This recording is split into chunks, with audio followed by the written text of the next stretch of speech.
So, Unrivaled is slightly screwed. We gotta be completely honest. Obviously, look, I want Unrivaled to succeed. I really do. Because at the end of the day, the more money there is in women's basketball, the bigger it is, the bigger the sport is, the bigger everything is when it comes to women's basketball, the better. The more people watching, the more relevant the sport is, the more relevant the sport of basketball is. And in a league where the NBA is, or in a world where the NBA is like struggling, there kind of needs to be some more basketball people are watching. And yes, women's college basketball is doing pretty damn well. Like the fact that today there is, what time is that game actually? The USC versus Notre Dame game. Like that is a big game. And that game is today, 9 p.m. my time. Like I'm going to be watching that in the freaking car on the way back from coach. I'm coaching a game in the country. I'm going to be watching that game in the car. But what Unrivaled have done is they have almost shot themselves in the foot. Like they used Caitlin Clark for promotion. And that's fine. Like at the end of the day, anyone can use anyone they want for promotion. And it's like it is what it is. But like we're looking at a situation where I'm not joking here. Where if you look, only 65,000 views on this. If they had released this as an instant premiere, it would have gotten more views because people realized straight away that Caitlin Clark wasn't going to be Unrivaled. But they hinted with the 22 minutes and they hinted with everything. And you're now at the stage where it's like there are videos talking about Caitlin Clark not being Unrivaled and this league being dead on arrival that have more views than their actual team reveals, which is nuts. Which is absolutely nuts. But like I've got to say, if they didn't have Caitlin Clark, the two mystery players have screwed them. They do not have 36 players for this league. Like this is a league that clearly did not plan. They like have backup players. Like that should have been the smartest thing to do. They obviously had prepared the video and they were still hoping Caitlin Clark would say yes. And they were still up to a point hoping Caitlin Clark would say yes. Which is why they were hyping up and basically pretending Caitlin Clark was in the league. So that is like, that's just one of those things where you're like, it is something that if it worked, great. If it didn't, dear Lord. Like the last players they announced, look, Alyssa Thomas is fantastic. Not a draw, but cool, bring her. Steph Dolson, really? Ray Burrell, Tennessee standout. Like they all have all of their accolades. Like all rookie team, 4th all time in Sparks points for a rookie. You've got Tennessee standout, 1st round pick. You've got two things. One is that she was a 1st round pick where she was drafted. The other is Tennessee standout. Like there's another better Tennessee standout there than in Rickea Jackson. But they really shot themselves in the foot with this. And that's just, it's just bad planning. Like if I was them, you do not release that video with two mystery players. I'm sorry, you don't. Like who are you going to be stuck with? Like, I don't know. Are you going to be stuck with, I'm trying to think who. Like, I don't think Nyara or Fibic are playing overseas. Like, you might convince the two of them to play, but, like, they're both going to be playing in Eurobasket qualifiers for Germany. You're not going to be able to convince any French player because they're going to be playing for the French national team, and to be fair, all of them are playing overseas. Are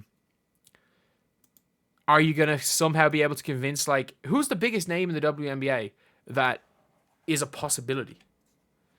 Age is not playing. Caitlin's not playing. Sabrina's not playing. I'm trying to think of who the biggest name is. Is it Meg Gustafson because of the Iowa fan base? Like, it might be Meg Gustafson. JC Sheldon's working for Ohio State. She's not going to play. Grace Berger's overseas. All the Fever players are overseas.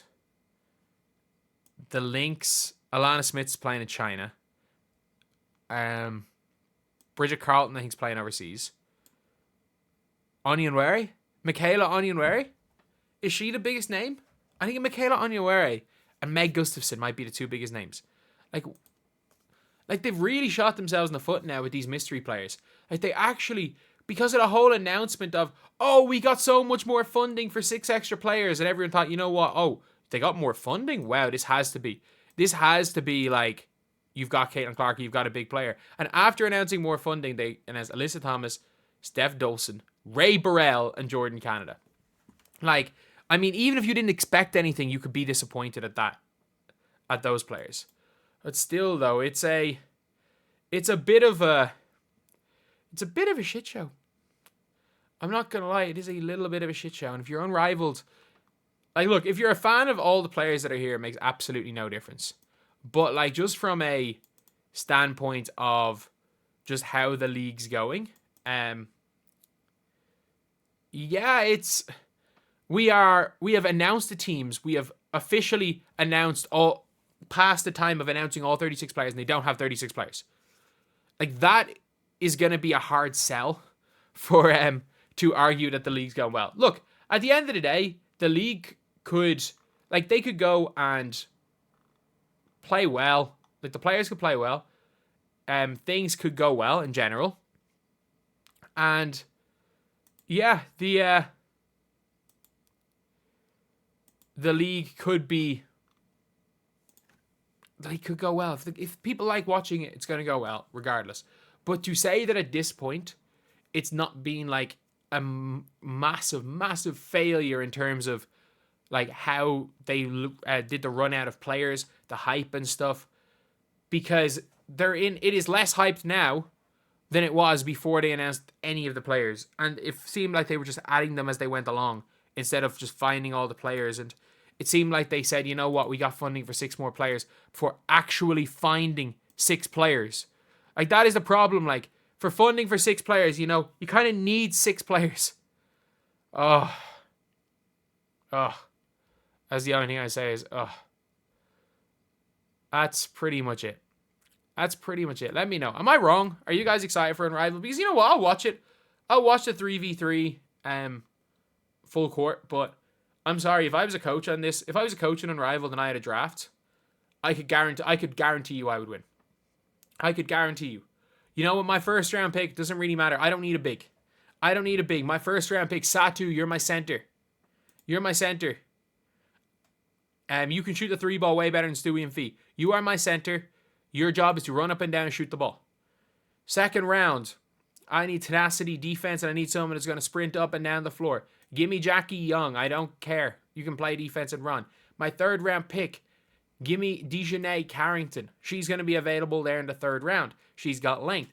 Give me Tash Cloud. She is a good shooter who can pass, can run up and down, and can switch on defense. We've now got the ultimate switchability lineup. They can all switch and they can all play tough. Give me the 4 of them. And with my second last pick, give me Lexi Hull. 6'1", can shoot the ball, lengthy, and will run up and down. And with my last pick, give me, in the final round, give me a, what, is there any 6'2" wings? Heck, if Rakia Jackson might be available instead of Lexi Hull, give me Rakia Jackson. Is she the greatest defender? No, she's athletic and 6'2". Give me Lexi Hull, my last pick, 6'1". We got size everywhere. We can switch everything and we can run up and down the floor faster than you. We're going to just target whoever the slowest player in your team is and run at them the whole game. Their job is to leak out if you're being guarded by their tallest player. Or if they're going for an offensive rebound, just outrun them. I'm telling you, I could guarantee you if I was a coach, I could win Unrivaled. Either way, obviously that's not the way it worked. But I'll see you guys.